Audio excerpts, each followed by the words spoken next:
I'm here today with Adrian Simmons, who is a new speaker to the Sleeter group. Welcome, Adrian. Thanks, Doug. Great to be here. Yeah, you're going to be at our conference for the first time, and I've known you for several years, and we've been around the community together, and I finally found a great way for us to work collaboratively. So I'm really happy that you'll be coming to our conference this year. Tell me a little bit about the session you're going to present, and maybe a little bit about yourself before you get into that. You know, where you come from, what your experience in the accounting profession and so forth is.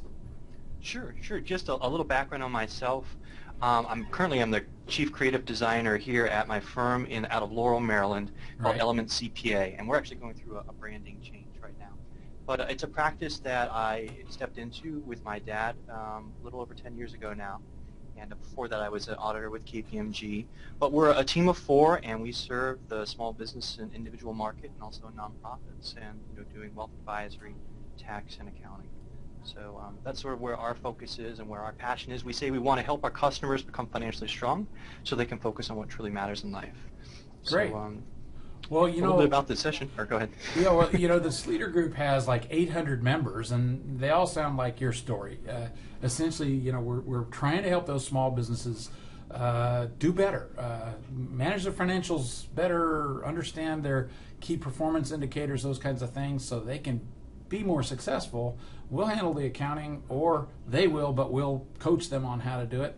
But anyway, you've been doing this now like 14 or so years yourself, and you've been with your dad and kind of now taking over the firm and really always looking towards that future technology thing. So that's one of the things I asked you to kind of talk about at our conference. So tell me about the new business models that we all need to be thinking about in the future. Yeah, absolutely. I know just from myself, maybe about 3 or 4 years ago, as I started to take the reins here, I started trying to, look down the road to see what was ahead, for the accounting profession, and just re-examine our own businesses, on our own business model. Right. And recently, or I'd say about a year or 2 ago, I came across a tool called the Business Model Canvas that lays out the 9 fundamental building blocks of every business model. And it's a great way to visualize your current model, but then it's also a great tool to start innovating off that model. And so, as we all know, the landscape is changing. It's always changing. The pace of it's picking up a little bit. Right. And that context really becomes important to be able to say, okay, what about my model needs to be changing? How do I need to be adapting? Right. How do I need to prioritize my focus?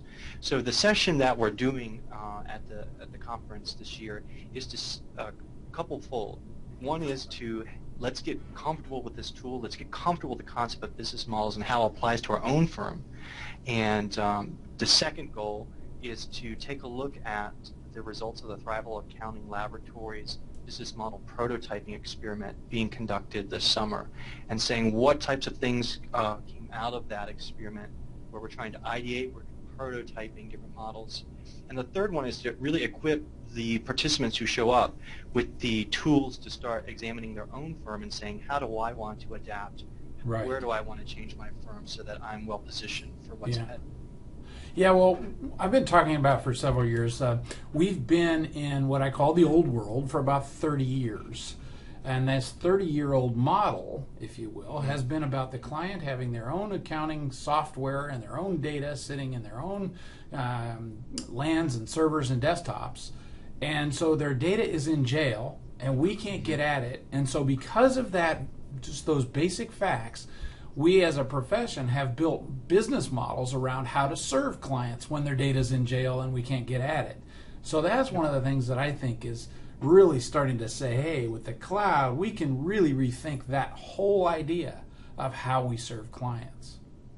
Absolutely, yeah. The technology, as we chatted before as well, there's a lot of new tools that have come on the playing field in the last 2 or 3 years, and that enables us to do things that we couldn't do before. Right. And so it's a process of sort of reimagining what is now possible, what this means for how we conduct business and interact with our customers. And to be honest, it's very exciting, but it is something we need to give thought to and sort of figure out. Yeah. You've done a lot with the billable hour versus the value billing and all that too. So you're going to be talking about that as well? Yeah, one of the innovations that we see happening, among more firms, and we think is going to be a trend that'll carry through is adopting value pricing Yeah. as a way to interact with customers.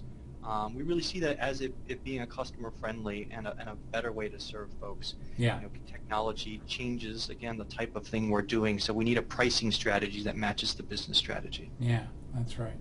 Well, thank you so much for spending a little time with me now, giving a little hints as to what you're going to cover. I really look forward to seeing you in November, so we'll see you then. Thanks, Doug. I'm really looking forward to it.